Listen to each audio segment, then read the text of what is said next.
with Alex Martelli. Yes, that's it. While he's getting mic'd. Testing, testing, 1, 2, 3. And anybody who cannot hear, wait. Haha. Alex is the author of Python in a Nutshell, 2 editions, and the third one just went to print. So anyone who's interested, we have cards for discounts. Anna is a co-author, by the way. Yeah. And also the first 2 editions of the Python Cookbook. He is on the first page of Stack Overflow because of all of his answers. And he's pretty much an awesome guy. I'm not biased at all because I'm married to him, but you ready? Okay. And by the way, I have a little survey that I'd really like people to take. It's available on Twitter. It's on the Slack channel. It's a community research project. So please take it.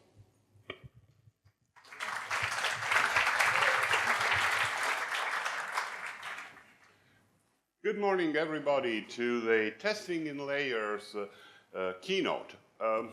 What do I mean by testing in layers is a good way to start. A typical software system is composed of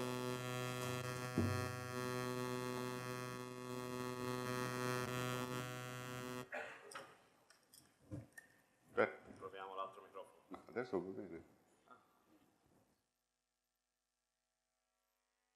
Testing, testing. Okay.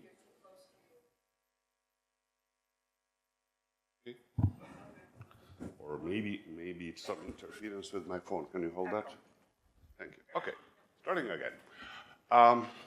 Typical software system is composed of many modules. They could be, in a traditional monolithic system, all be in memory in the same machine, running with calls to each other. They could be microservices communicating with any form of RPC. It doesn't really matter from this point of view.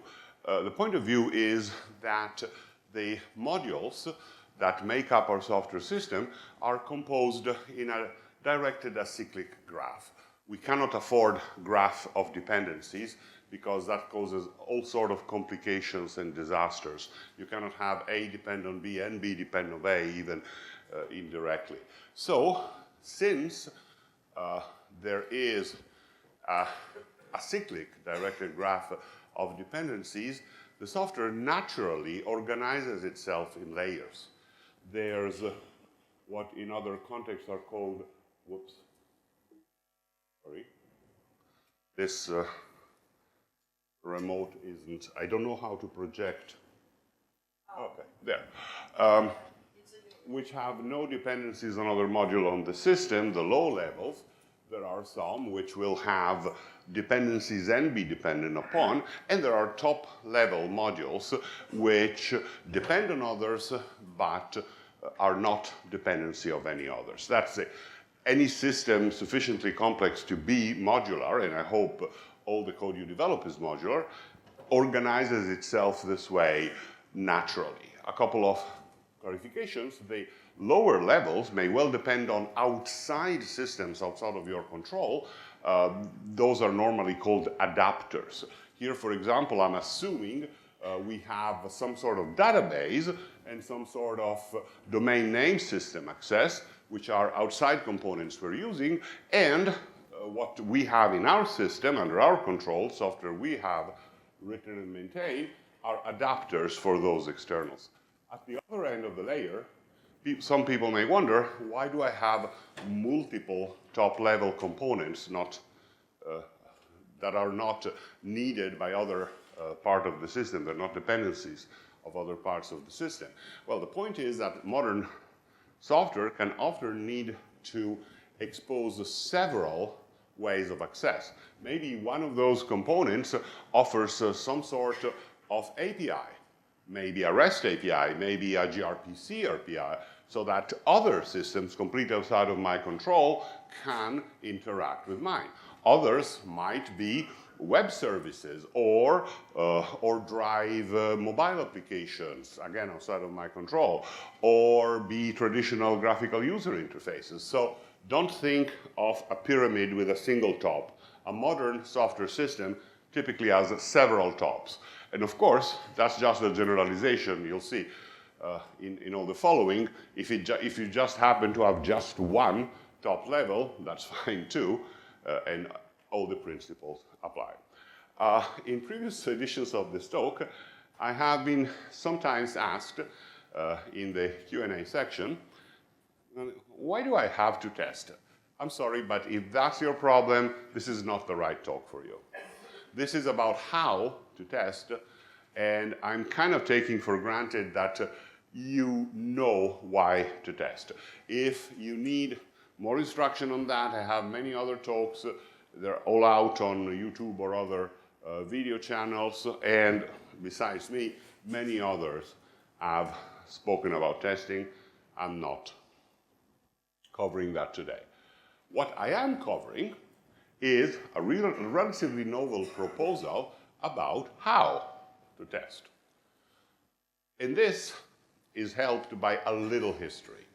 Once upon a time, when testing was invented, more or less, there was a division of testing into two categories. The white box testing, assuming all the software under test was in a transparent box, so you could see inside.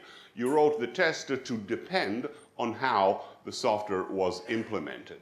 And that, as you can imagine, can help if you're writing the implementation, but not much otherwise.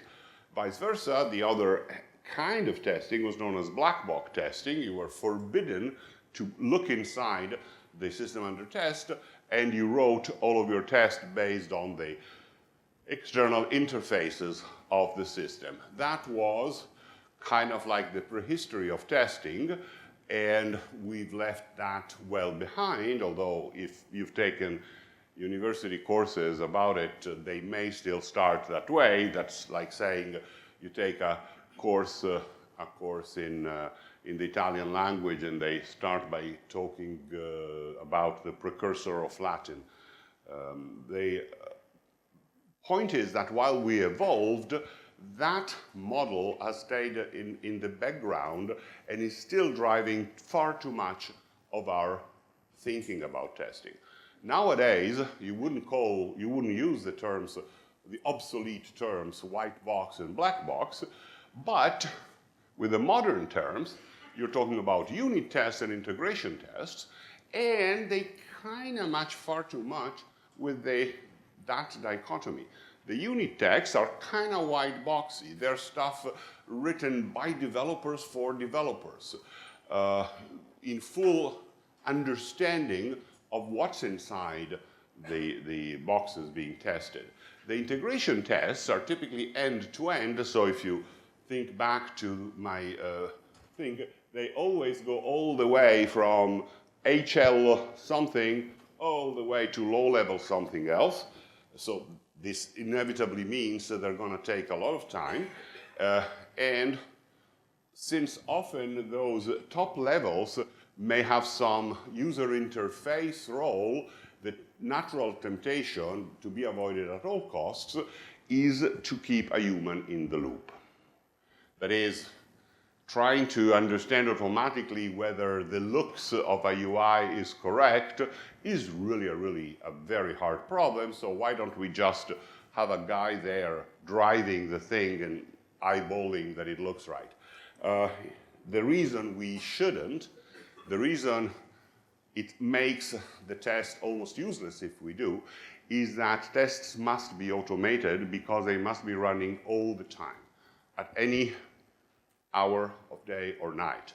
In the modern world of software deployment, the best practice is known as continuous integration. I've noticed there is a talk later in the conference about continuous integration in Python.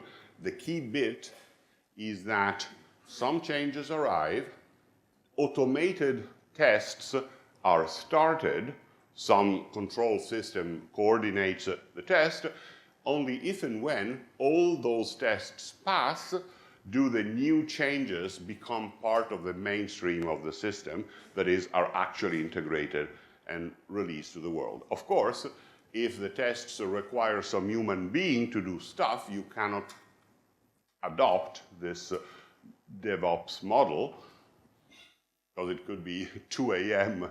somewhere, and you need those results in an hour or two, so don't want to wake up somebody for the purpose. So this is not universal, but I've observed it in many otherwise excellent software projects. I believe that by reflecting on how the software naturally structures itself into module, and therefore how we want to test it, we can do much, much better by layering our tests. So, while I just spoke negatively about unit tests and integration tests, it doesn't mean I don't want them. I do, I just want them structured in a certain way. Unit tests are absolutely indispensable. They must be very fast and must be running all the time. Ideally, your development environment would automate the part of running all the time. There would be monitoring of what modules you're saving, you're committing, and start the tests that are affected, that check in any way, directly or indirectly, those modules. Which is, like, motivation number one of why they desperately have to be fast, because if those tests run in 2 seconds, then your subjective experience is, I've made a change, I saved, and then I'm starting to think, now what do I do? A big red box pops up saying, this test broke, while your mind is still entirely on the changes you just made, so it should be very easy to find out what broke and why. How did I break the test? If the same tests, or even much more perfect ones, take 30 seconds, by the time the red box comes up, you're already into your next tasks, and it takes a lot of mental effort to switch gears back into the changes you've just made. Ever since the 60s, the early interactive time-sharing systems, a lot of research has been done. It's incredible how impactful latency is on human productivity. Seriously, a fraction of a second is far better than a second of 2, which is incredibly better than tenths of seconds. So, fast, fast, fast. You can't repeat it enough. If your unit tests are not fast, you're doing it wrong. How do you make your unit tests incredibly fast? One crucial bit is to remember what unit test means. You're testing a unit, a single function, a single class, a single module. Everything else, for the purpose of the unit test, must be assumed to work correctly. So you mock it out. The concept of mocking is hardly unique to testing in layers. If you look at the Python 3 standard library, there's in package unit test a module called mock, which offers all sorts of abilities to replace actual software with simulated software, known as a mock, which doesn't do anything in particular, but does it very fast, so that you can test your logic, assuming everything else is perfect. And higher layer tests. Note, I'm not really calling them integration, and most definitely I'm not calling them end-to-end test.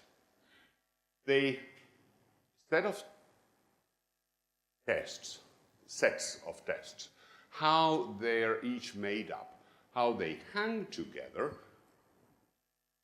in the whole form a pattern language. You may be familiar with patterns, but here we're talking about a whole language of patterns, that is how they compose and how they're used to address your problems. I don't have time within a 1-hour presentation to actually develop the whole language. I'll just touch on the salient points.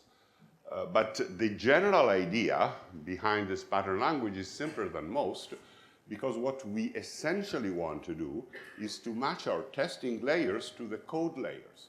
Remember the assumption, there are always layers in your code. It's possible that you haven't identified them, but that doesn't take much. Just make a dependency graph. There will have to be roots, things that are not dependent on anything else. We'll call that, by convention, low levels. There will be things that depend on other modules and are depended upon. We'll call those the middle layers. And there are things that depend on others but are not dependency of anything. That's going to be the top layers. And we want to match our testing to the layers identified in the code. The vast majority of your knowledge and lore about testing still applies.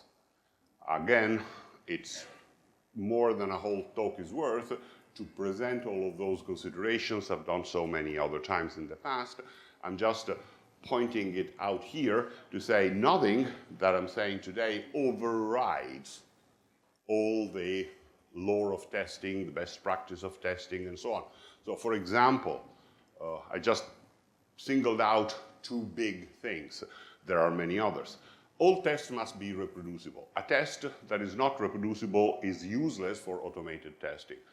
So how do you make all tests reproducible? Well, if the code you're testing makes any use of randomness, make sure that as part of the preparation for testing it, you force a seed so that the sequence of random numbers being generated is the same across 2 runs of the test, and so presumably will the results be. Another thing that easily interferes with reproducibility is if your code depends on current time of day. So time of day, day of week, is this year a leap year, and so on.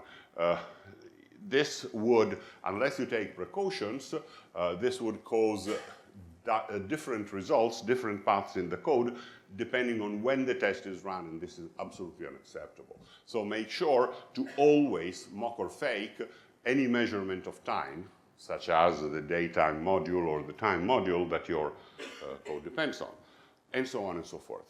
And another thing is, I'm not exactly an enthusiast about the test-driven or test-first approach to software development in general. To be very specific, as I've mentioned in the past, I don't think it works really well for adding new features. But it works great for fixing bugs.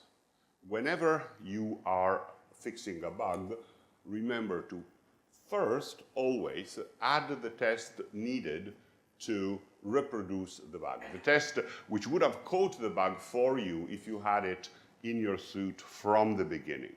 So you must add a test which fails. Then you fix the code so the test succeeds. But first, you must make sure you've identified the root cause by making it fail. And so on and so forth. This is a full talk and more worth of material. But let's get to the layers. So start from the lower layers. How do we test, for example, lowest level module DBA, our database adapter? I have indicated it with a little red circle around. Well, first of all, we of course want to do pure unit tests. For pure unit tests, the general principle is I want to mock out every dependency. So in this case, there is a dependency outside of my control, outside of the code I develop and maintain, which is the DB, whether it is relational, NoSQL, or whatever, some kind of storage forms which I'm adapting to my application's need with that DBA thingy. So the first instinct should be, let me mock out the DB, and that will be absolutely fine and probably fastest if your understanding of that external DB component is perfect. Because if it is, then your mocking will be coded to reproduce exactly the behavior that the actual DB will exhibit. This is not always the case. Sometimes you think you understand the external module, but there are some subtleties that you're missing. The problem here is that when you write the mock, as well as the code using it and being tested by the mock, if you have any misunderstanding about some refined detail of the semantics of the external system, that misunderstanding will be reflected both in the mock and in the application code you write. So that the application code will pass the test with flying colors because the test will embody the same mistake as the code, inevitably, because it's always your brain working on it. And so, for a second layer, a much better approach, if feasible, it's costlier, we'll delve into that, is to have not a mock, but what I'll show now is called a fake, that is an emulated database, a local, controlled, often just in memory sample of the database, which, apart from limitations such as you cannot store more than a megabyte in there, so that's only to be used for testing, not for actual production, something like that, will match the actual DB behavior exactly, including any subtle semantic constraint. What's a semantic constraint? Wait, one example of the form I suspect more or less all of us may have run into is somehow in very small print in the docs, or not actually written anywhere in the docs, is after you've called close on, say, a connection to the DB, no other call is allowed, and if you do any other call after close, you get a runtime error. So if you miss this subtle semantic detail, then quite likely it's perfectly possible that your code has other calls in certain conditions. After closing the connection, it still does something on it, and once deployed in the real world, this will cause exceptions which will crash your program. If you don't understand this strange limitation of the database, your mock will not enforce it. So when you test with the mock, everything will pass. And then you go out in the real world, you go into your customer's end, and whoops, crash. A fake must emulate strange limit constraints, corner cases, and so on. It must do the mainstream behavior as well, of course, but it's even more important that these kind of side effects be. The mock needs to embody that knowledge anyway. So the fake is more powerful in this way. We'll continue on that because it's such an important thing. But say, I'm assuming I'm importing mock from the standard library unit test. I will not repeat that import in future code slides. It's always assumed. Because whether I'm actually using mocking or not, I'm using mock patch to inject a replacement for a real piece of code in, you could call it monkey patching, but it's actually mock patching.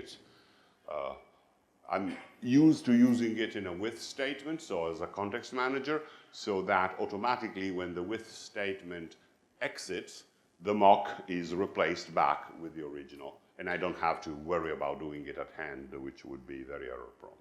So, in the pure error test case, I will mock patch the DB component of module DBA. Presumably, module DBA has something like import DB to actually access the external DB.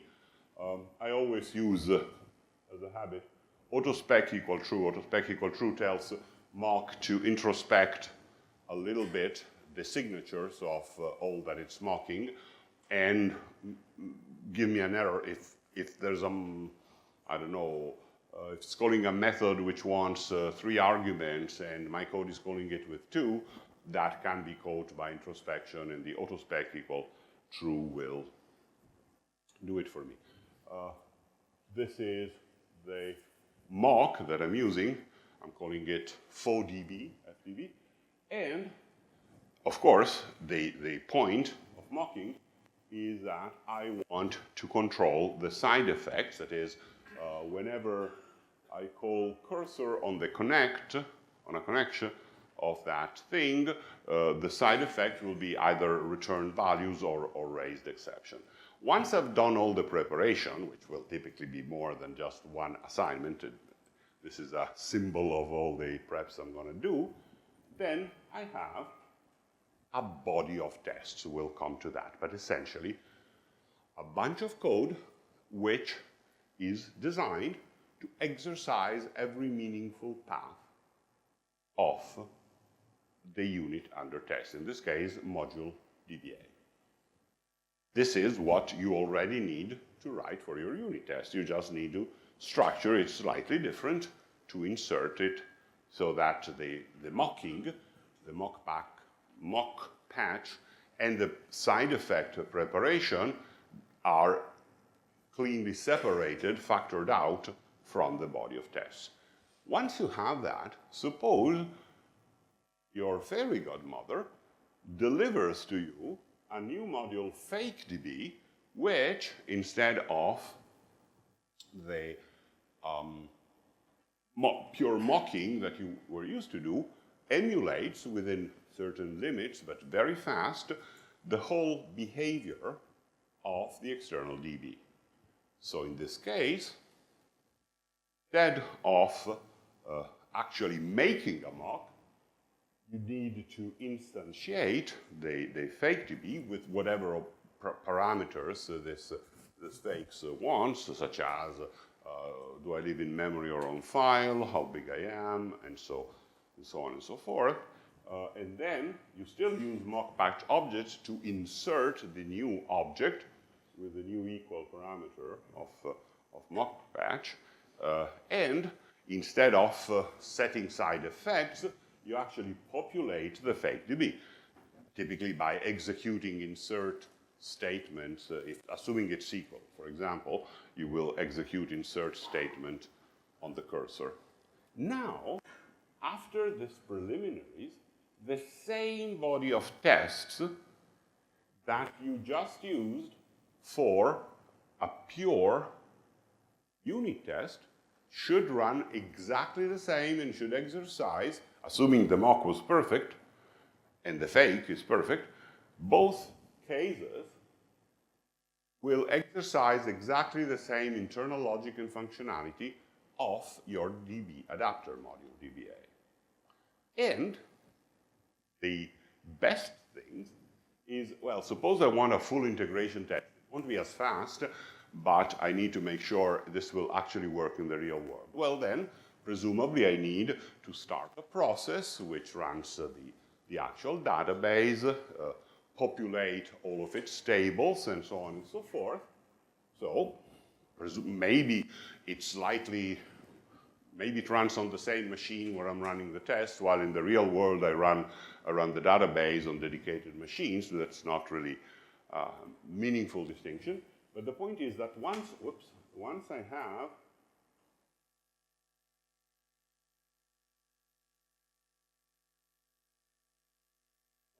have everything prepared right, the same body of tests must be able to run with exactly the same behavior. It may be slower because it goes to a real database. That's okay. Integration tests can afford to be slightly slower. And this is the one you can run in a continuous integration setup to be the blocking condition so that unless these passes, there is no integration. So the body of tests becomes a crucial idea in this approach to testing. It is the core reusable part. Instead of thinking, these are my unit tests, these are my integration tests, these are in the middle, the in the middle is already not covered by the traditional dichotomy, you think this is the set of calls which exercise all relevant paths, including error paths. Never forget the error handling parts of your code need testing just as much as all the rest. And then the whole layout, the typical pattern language is there is some preparation, which is very different for mocks versus fakes versus actual external components, then the body of tests, and optionally when you're done, definitely for mocks, you can check how many calls there have been, what arguments were on the calls, and so on, or for a fake, what is the ending state of the tables in the database, if that's feasible. So the distinction between mocks and fakes can be thought of slightly subtle, but it's been well over 10 years since Martin Fowler published on this URL a very good taxonomy of all test doubles, dummy, fake, stub, spy, mock. My focus is that the key issue is who owns and maintains the test double in question. If I'm just using some database supplied from outside, open source or not, and I write the mocks, I'm entirely in charge of making sure that the mocks actually reflect the database, the external component faithfully. A fake should be something that comes with the system that does the actual work, so that it can just be plugged in.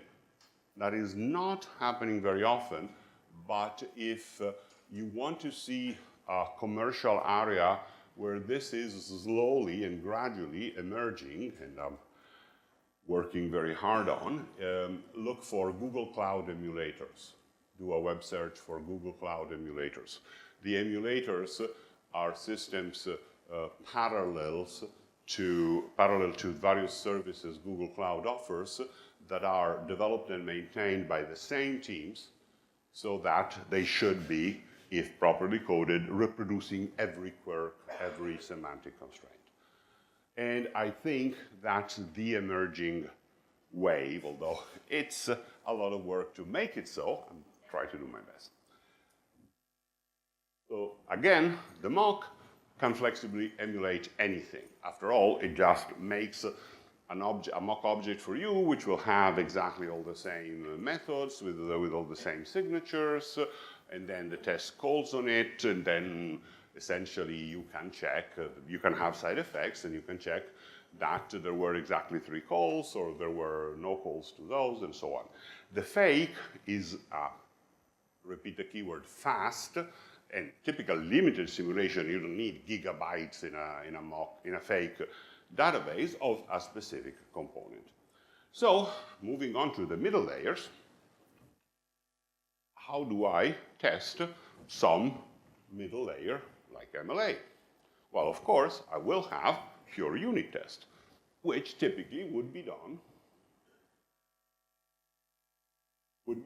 by mocking out in this case, 2 low-level modules I depend on. Those will be fastest. It should be fine. I'm assuming your team owns all the components I've drawn as boxes in this.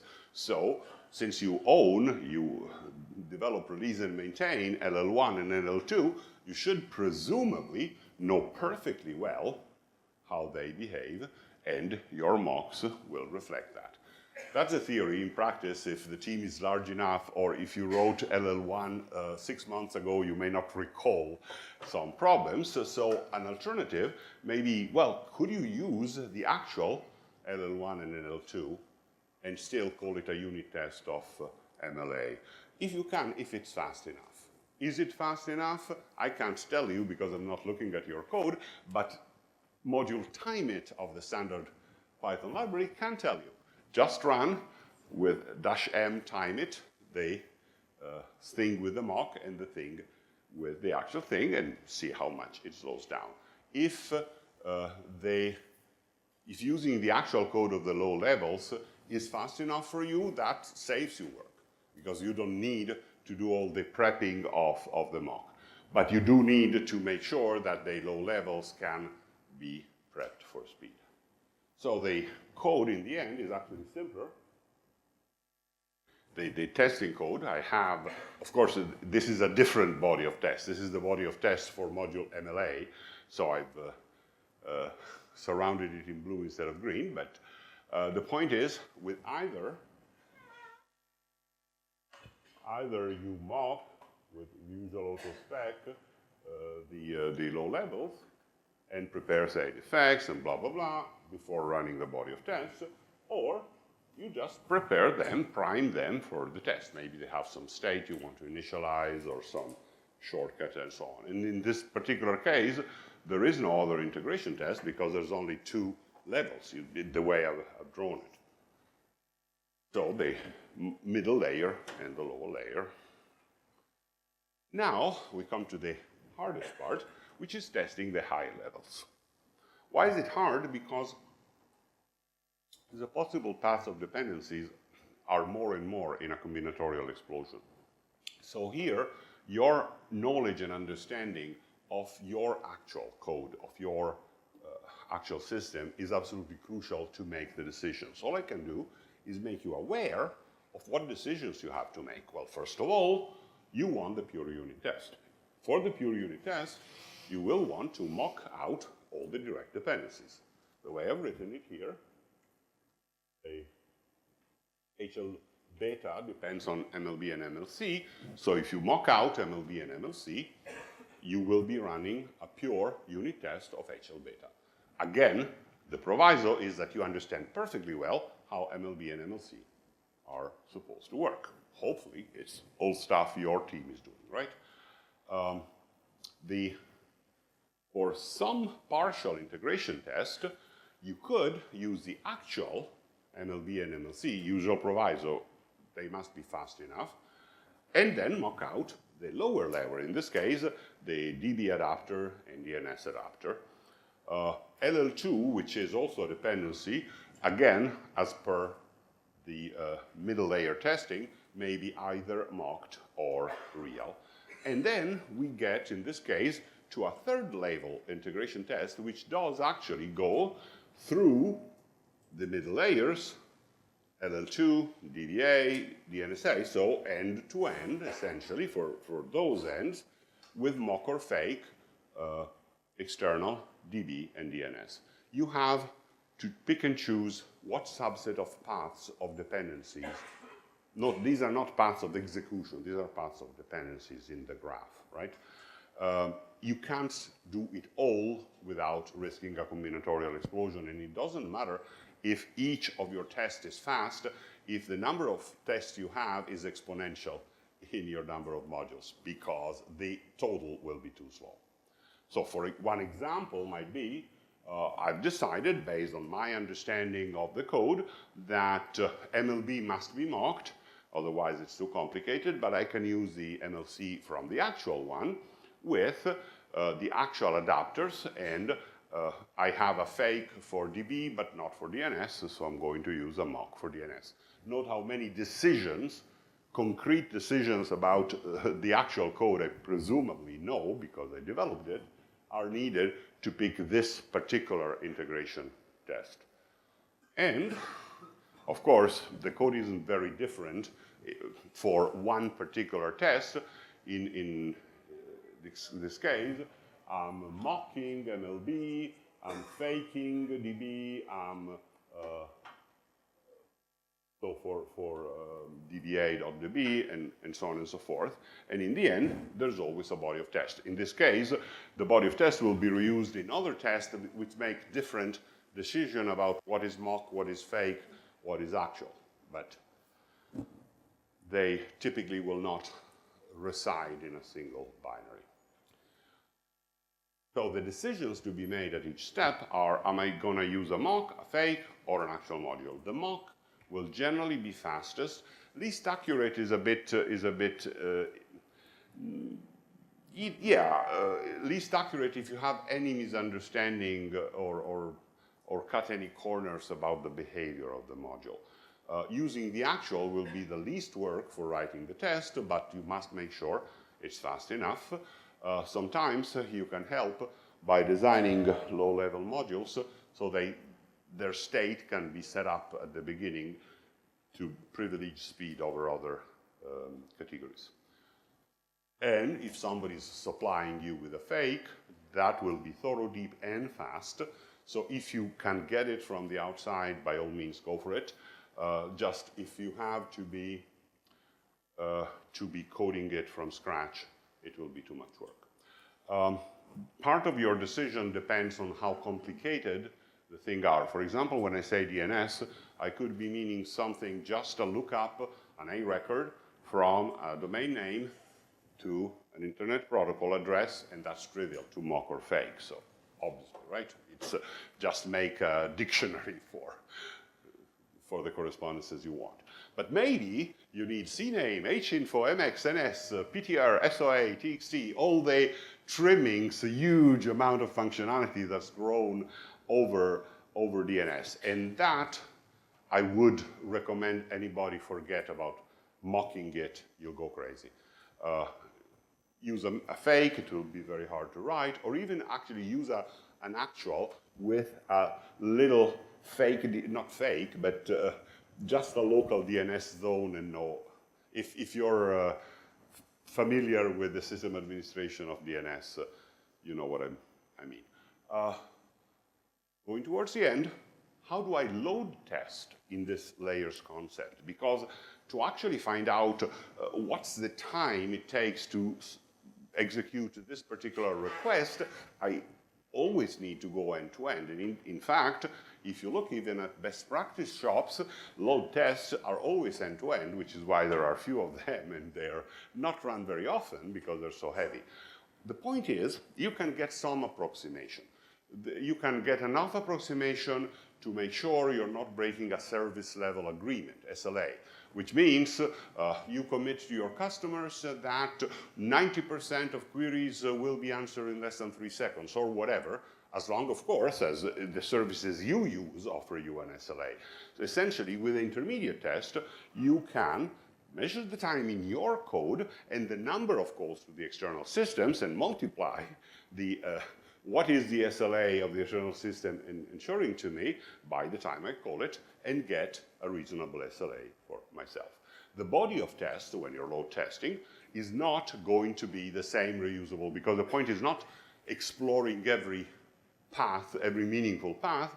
It is focus on those which might take too long. So you really, really want to be much more selective, exercise only the performance critical paths, and keep separate from other tests, because you really want to be using them to measure elapsed times. Last or penultimate, what if I refactor something? Well, if you refactor by keeping functionality the same within the same module, moving things inside, that's a base case. All the tests, starting from the unit test of that module, should still work perfectly. The part where you need to apply some critical thinking is when your refactoring makes you move functionality from one module to a different one, because then the unit test, the integration test may still be working, the unit test will be incredibly confused. So make sure the unit test fail. Once you've done the moving of the functionality. First, they must fail. If they don't fail, then they are not exercising, because you've taken away some functionality from the module. If the unit test doesn't fail, it's not exercising that functionality. Then edit the test and mock and fake so that they pass, and start running the intermediate integration test. Not in the version that mocks out the module being refactored, the ones using the actual module. Tests work very well with logging because of the usual refrain. Unit tests must be fast, and integration tests should be fast too. I have a terrible real-life example from not very long ago. They set in the release of Python 3.6 1 release candidate 1, the gating role of Travis integration tests had to be suspended because things were crawling along so slowly we'd never have released. Having tests and not actually running them is a wonderful peak in uselessness. If tests are not fast, they're useless. So these are integration tests. The definition of fast for integration tests is different. An hour may be fine. A month is not. So there has to be some intermediate thing. So how can logging help? Well, you can check only what you know you can check fast. And for everything else, snapshot the status into a log file. Then, at leisure, run a batch job sanity checking the log file that it actually meets all the things. Actually, I do that even outside of testing. Whenever I can, my production application write copious logs. And I run a sample of sanity check back jobs on the copious logs of stuff that I haven't had any bug report about, so presumably it was working, who knows. Once in a while, I discover that it was almost working and I can fix some error before the customer needs it. And this takes us to question and answer. I'm sure I will upload the PDF to somewhere else, but for now, it's on my site. And the PDF have presenter notes that are actually notes about a thing that is not written in the slides, but I have mentioned in the presentation. Now I think we have 10 minutes, is that correct? Yes. For question and answer. Remember, these are the ones that will go on video, assuming we're filming. And if you have other questions that you don't think need to be preserved forever, I'm here all the rest of the conference, so feel free to accost me privately for such help. Thank you very much, Alex.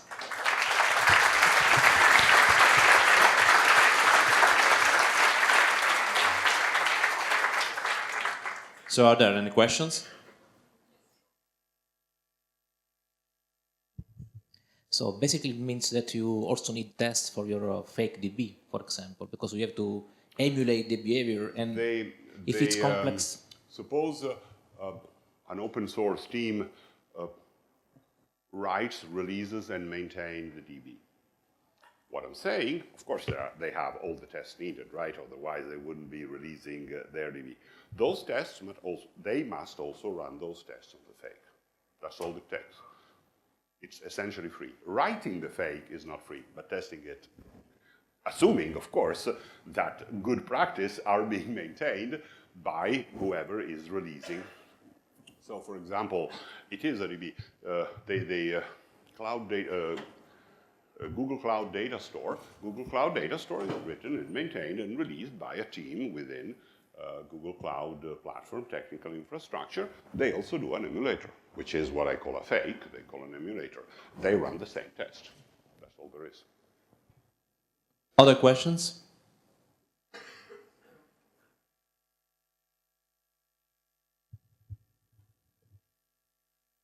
Hi, thank you for the talk. And in a team, who is going to develop and code in this end-to-end test? The quality assurance usually can do also not only manual, but also automated test. So I was wondering if it's the developer that could also that? The normal arrangement in teams today is that developers are also responsible to write the unit tests for the modules. The technique or the approach I've presented is essentially one that makes the body of tests of the unit test play every role, so the developers would be in charge of that. If the team is very large, you could have one or two specialists who care about those difficult decisions for the high levels, where out of these 2 to the nth paths, how many can we afford to test, which ones are really crucial. But I found that's pretty rare, maybe because I don't tend to work on really, really large teams, a couple dozen of people at most. And for those, I find it much preferable if the... are you familiar with the concept of bus number? The bus number is the number of people who would have to be run over by a bus to make your team completely blocked and unable to progress. You want a high bus number. So not too much specialization. Thank you for the talk. I want to answer to his questions about if you have to test also the emulator. Sometimes the tests are not free to the emulator because if you don't write the external resource, because maybe you have to buy the external resource from a company. Okay, if you want to write the emulator, you have also to write the tests for the emulators. So are not free in this case, but I also prefer this approach to use mocks. Also, if I have to write the test for the emulator, especially if I don't trust the API of the external resource.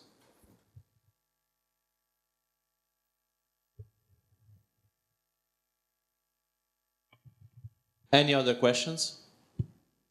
Or comments? Or something? Okay.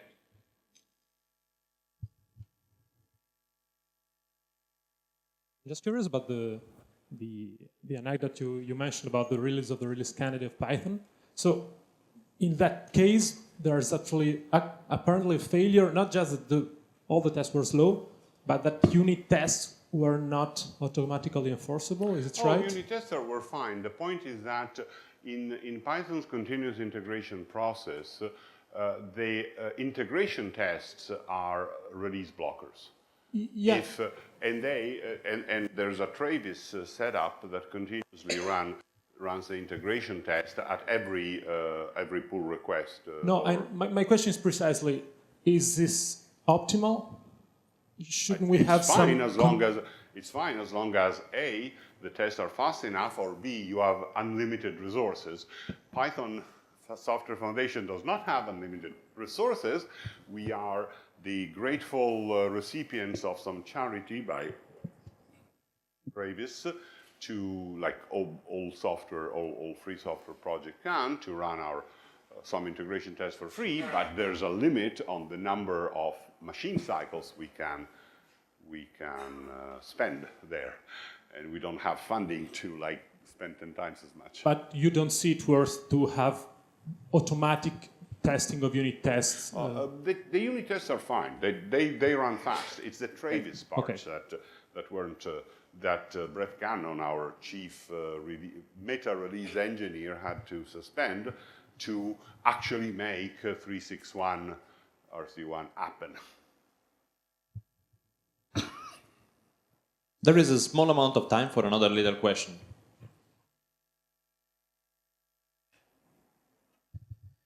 What do you recommend for flaky tests? Because sometimes it happens that some tests may fail. Flake tests? Flaky tests, yes. Flaky. Yes. Ones that sometimes succeed and sometimes fail are buggy tests. Tests must be reproducible. There is no excuse for them not to be reproducible. If I'm talking about tests that are entirely under your control. If we're talking about tests that go out to an external system, the network might be down or the external system might be down. The point is that so essentially you're trying to test your system, but you depend on an atomic clock NTP server. That atomic clock NTP server once in a while goes down for maintenance. This makes you aware that your system is flaky, which may be crucial, as in you need to find a different supplier of atomic time or whatever service it is you're purchasing or using for free. As for your tests, the only thing you can really do is expect failure, wait a while with an exponential backoff, try again. and keep mailing the response of the system. By the way, our system is a flake because NTP doesn't work 20% of the time or whatever. Wouldn't you want to fix your system to degrade gracefully in that case and deal with that as an exception? Clock. Yes, but No, you don't have 2 millions in the budget. Okay, so what if we can't get to the atomic clock? What does our system do then, and build that into your system somehow? Cry is usually a good option. Crying is... If you need atomic precision time, if you don't, why are you using the atomic clock? And you can't get it, well, you can't get it. Thank you very much, Alex. It's always a pleasure to have you here in Python.